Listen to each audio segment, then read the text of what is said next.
আসসালামু আলাইকুম। আজ আমরা আলোচনা করব স্ট্রাকচারাল সেন্টেন্স মিন সিম্পল কমপ্লেক্স কম্পাউন্ড। আজকে আমরা 3 নম্বর রুলস নিয়ে আলোচনা করব। আমরা 1 এবং 2 আলোচনা করেছি অলরেডি। আজকে আমরা 3 নম্বর নিয়ে আলোচনা করব। 3 নম্বর হচ্ছে কি আছে একটু দেখে নিই।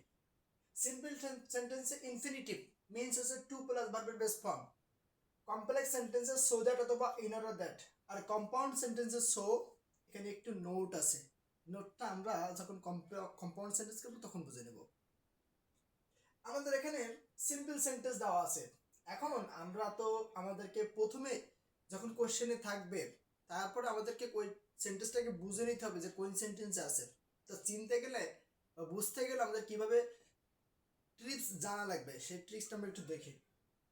টু প্লাস ইনফিনিটিভ আমরা ম্যাক্সিমাম সময় দেখবো যে মাঝখানে একটা ইনফিনিটিভ থাকবে, টু প্লাস বারো ভিজিরো থাকবে ম্যাক্সিমাম সময়। এটা একদমই কারেক্ট।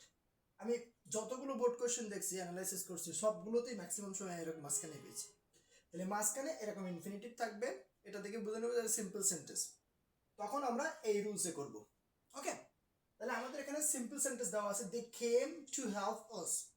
এটা হচ্ছে সিম্পল সেন্টেন্স। আমাদের এই সেন্টেন্সটাকে কমপ্লেক্স অথবা কম্পাউন্ডে করতে বলা হচ্ছে। তাহলে আমরা প্রথমে কমপ্লেক্স করি। তাহলে কমপ্লেক্স করতে গেলে আমাদের কি করতে হবে, প্রিন্সিপাল ক্লজ যেটা আছে ওটা হুবহু বসিয়ে নেই। দে কেম, দে কেম। আচ্ছা, এই টু হচ্ছে ইনফিনিটিভের একটা অংশ, আর এই টুটা তুলে দিয়ে সো দ্যাট অথবা ইন আদার দ্যাট একটা বসাতে হবে। সো দ্যাট আমি রুল নাম্বার 1 যখন আলোচনা করেছিলাম তখন আমি বলেছিলাম যে সো দ্যাট অথবা সো ডট ডট দ্যাট যখন আমরা অ্যাপ্লাই করি কোনো সেন্টেন্সে তখন এর একটা নির্দিষ্ট স্ট্রাকচার আছে। স্ট্রাকচারটা কি, সাবজেক্ট প্লাস ক্যান অথবা কুড প্লাস ভার্বের ভি0 plus object. Subject plus can অথবা কুড প্লাস ভার্বের ভি0 প্লাস অবজেক্ট।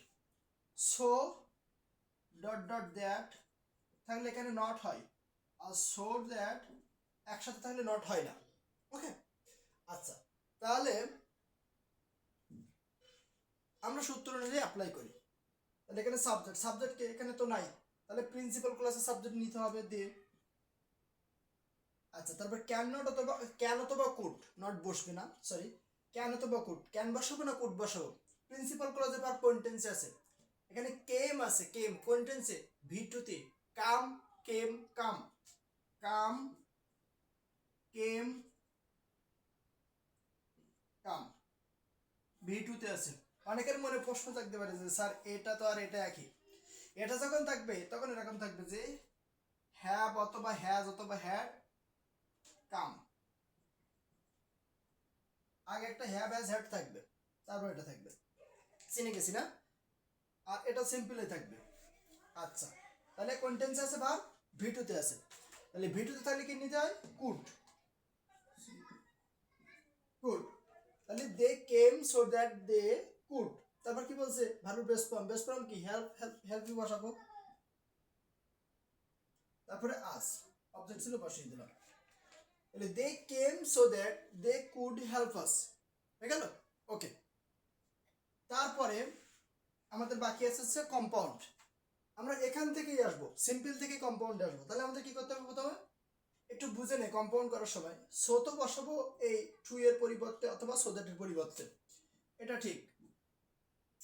এখন বলছে যে অধীন ক্লজের সাথে, অধীন ক্লজের ভার্বের পূর্বে, অধীন ক্লজ এর ভার্বের পূর্বে 1 2 বসাতে হবে। কি বলছে, 1 2 বসাতে হবে।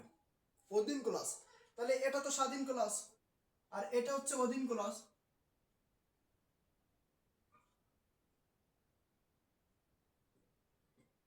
আচ্ছা, এটা যে অধীন ক্লজ সেটা কিভাবে বুঝলাম, কারণ আমরা জানি যে অধীন ক্লজ মেকার যে ক্লজের পূর্বে বসে সেগুলো সবই হচ্ছে অধীন ক্লজ। তাহলে এটা তো অধীন ক্লজ, স্বাধীন ক্লজ কোনগুলো এটাও জানতে তো মন চাই, তাই না?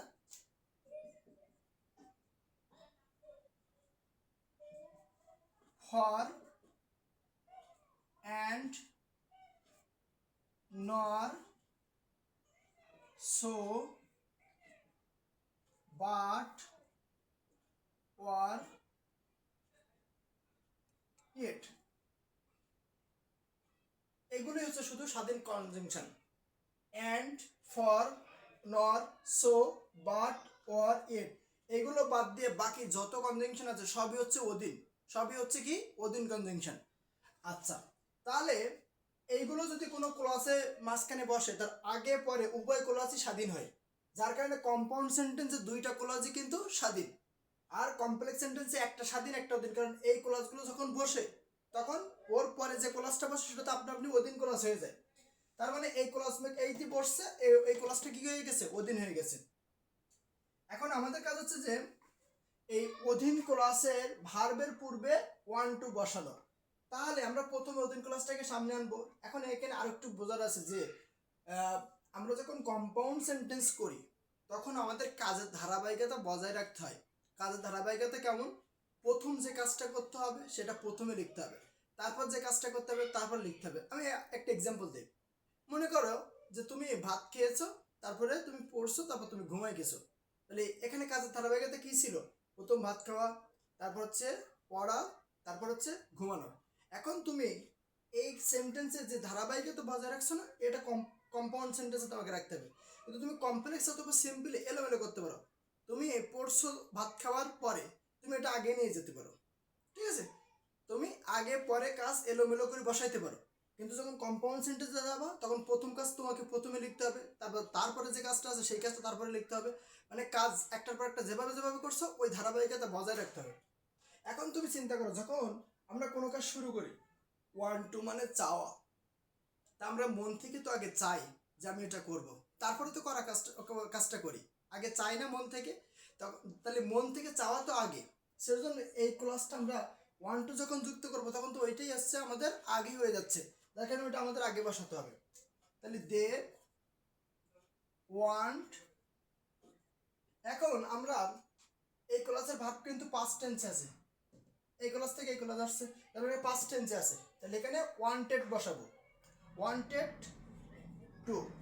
যদি প্রেজেন্ট টেন্সে থাকতো তাহলে ওয়ান টু বসাতাম, পাস্ট টেন্সে আছে বিধায় ওয়ান্টেড টু বসালাম। এই কুড আর বসবে না, বসবে কি principal verb, help us. They wanted to help us. এবার আমাদের কি করতে হবে, সো বসাতে হবে, সো। তারপর কি করতে হবে, এখানে যে প্রিন্সিপাল ক্লজ ছিল ওটা বসিয়ে দিতে হবে, দে কেম। এখন দুইটা ক্লাসের সাবজেক্ট দে, আমরা চাইলে এটা না ইউজ করতে পারি, এরকমটা বলতে পারি they wanted to help us so came, আমরা এটা বলতে পারি। এভাবে আমরা সিম্পল কমপ্লেক্স কম্পাউন্ড এই রুলসে খুব সহজে করতে পারবো। আমরা ওয়ান শট আরেকবার আলোচনা করি। সিম্পল সেন্টেন্সে ইনফিনিটিভ থাকবে এরকম, সেন্টেন্সের মাঝখানেও আমি তাও বলে দিচ্ছি যে কোথায় থাকবে। ম্যাক্সিমাম সময় সেন্টেন্সের মাঝখানে টু প্লাস বারবার ভিজিরো থাকলে ওখান থেকে রুলস বেরিয়ে আসবে, এই রুলসটা। আর ওইখানে সো দ্যাট ইউজ করতে হবে অথবা ইন অর্ডার দ্যাট ইউজ করতে হবে কমপ্লেক্স সেন্টেন্সে, আর শুধু সো ইউজ করতে হবে কম্পাউন্ড সেন্টেন্সে। কিন্তু কম্পাউন্ড সেন্টেন্সে যখন আমরা সো ইউজ করব তারপরে যে অধীন ক্লসটা থাকবে, অধীন ক্লসে ওয়ান টু ইউজ করতে হবে। টেন্স অনুযায়ী ওয়ান টু কে একটু পরিবর্তন করে রাখতে হবে। যদি প্রেজেন্ট টেন্স থাকে তাহলে ওয়ান টু, যদি পাস্ট টেন্স থাকে তাহলে ওয়ান্টেড টু। যেমন দে ওয়ান্টেড টু হেল্প, এখানে কেম ছিল তাহলে ওয়ান্টেড টু লিখলাম। তাহলে আমরা মনে হয় এই রুলসটা বুঝে গেছি। সো আমি একটা এক্সাম্পল তোমাদের জন্য দিব, তোমরা করবা, করার পরে কমেন্টে লিখবা। যদি তোমাদের ভুল হয় আমি কারেকশন করে দেবো, আর সঠিক হলে তো লাইক বাটনে ক্লিক করে দেবো।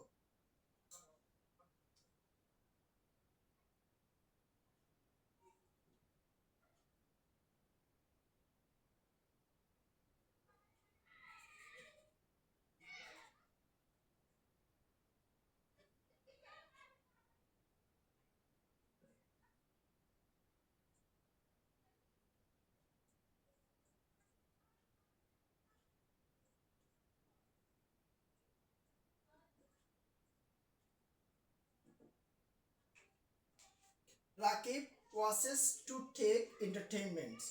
এখানে রাকিব ওয়াসেস টু টেক এন্টারটেইনমেন্টস, এই সেন্টেন্সটা কমপ্লেক্স করতে হবে এবং কম্পাউন্ড করতে হবে, ঠিক আছে? সিম্পল সেন্টেন্স আছে টু টেক, তোমরা কি করবা, কমপ্লেক্স এবং কম্পাউন্ড কমেন্ট বক্সে করে দিবা, তারপর আমি কারেকশন করে দেবো যদি ভুল হয়। আল্লাহ হাফেজ।